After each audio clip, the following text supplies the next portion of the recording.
Human beings are biased in favor of certain positions and biased against other positions. When a man simply gives in to his bias, this doesn't tell us much. But when a man is hopelessly biased against a position and suddenly changes his course and becomes one of its chief defenders, that's when we have to ask, what just happened?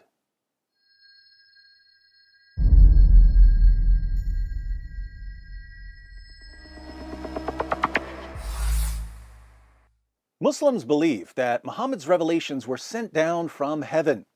But we find all of the building blocks of Islam in teachings and practices that were common in Arabia during the 7th century. There was Jewish monotheism in Arabia, along with countless Jewish stories about various prophets.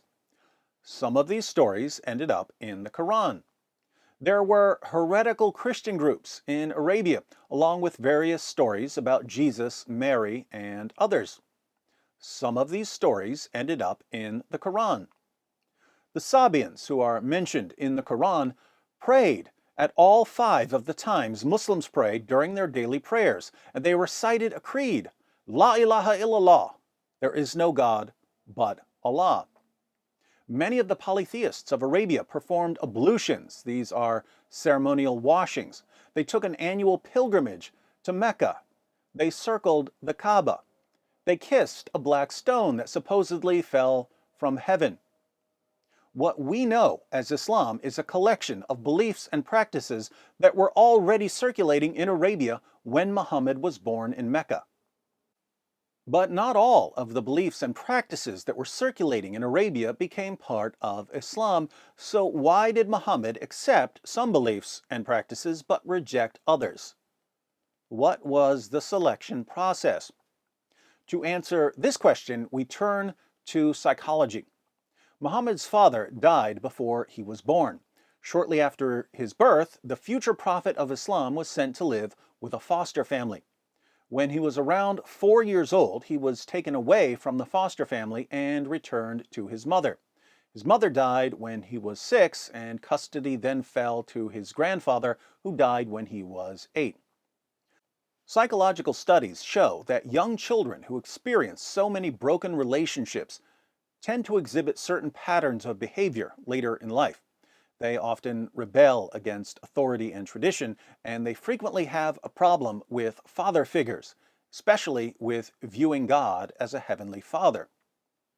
So how did Muhammad's psychological framework express itself given the materials available in 7th century Arabia? Not surprisingly, he rebelled against authority and tradition. Muhammad attacked his own people theologically, socially, morally, and economically, and he violently subjugated his own tribe and his own city. As part of his rebellion against polytheistic Meccan culture, Muhammad initially aligned himself with Jews and Christians.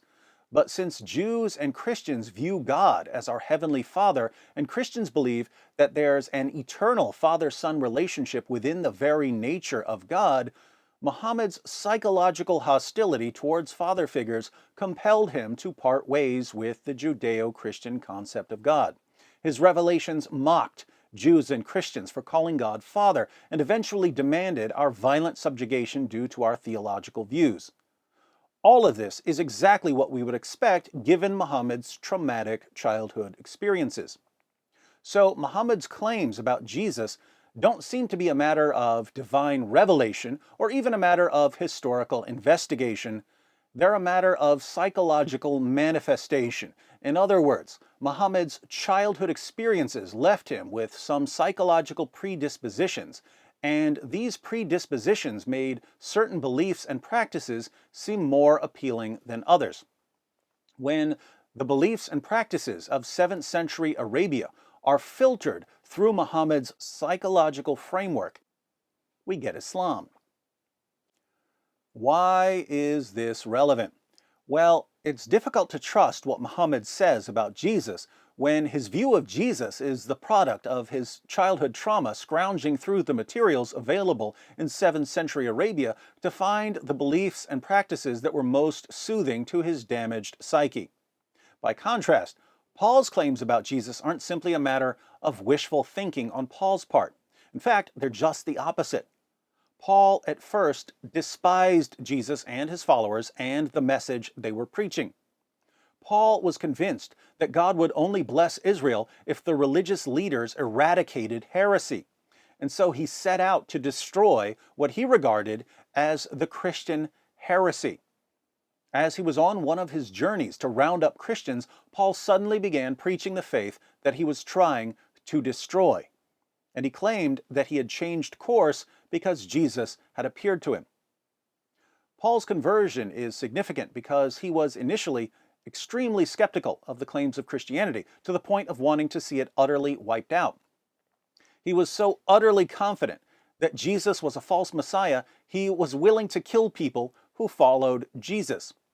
So we can't accuse Paul of believing in Christianity because he was biased in favor of it, and this adds another dimension to the evidence for Jesus' resurrection. Jesus appeared to a lot of people after his death by crucifixion. More than 500 people were witnesses of the risen Jesus. But many of them were followers of Jesus during his earthly ministry. So someone could argue that they can't be fully trusted because they were already loyal to Jesus. Maybe they just saw what they wanted to see. They were grieving after Jesus' death, and suddenly he appeared to them. Perhaps they were only experiencing grief hallucinations. It would be extraordinarily odd for so many people to experience the same hallucination, but it's still an objection that critics raise. Paul, however, wasn't grieving over Jesus, so he wasn't in the frame of mind to experience grief hallucinations. And yet he saw the same thing the other witnesses saw. So Muhammad's message flowed directly from his eclectic religious surroundings and his abnormal psychological state, which raises further suspicions about his reliability. Paul's message required a radical transformation, something that shook him out of his previous view of Jesus and brought him into line with what Jesus' followers were already saying. This transformation cries out for explanation, and I've never seen a better explanation than that Paul really met the risen Jesus.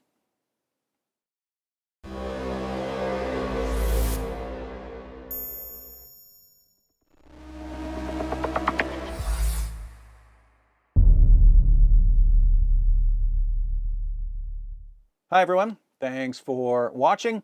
In case you stumbled upon this video while browsing or searching, I wanted to let you know that it's part of a series comparing Paul and Muhammad.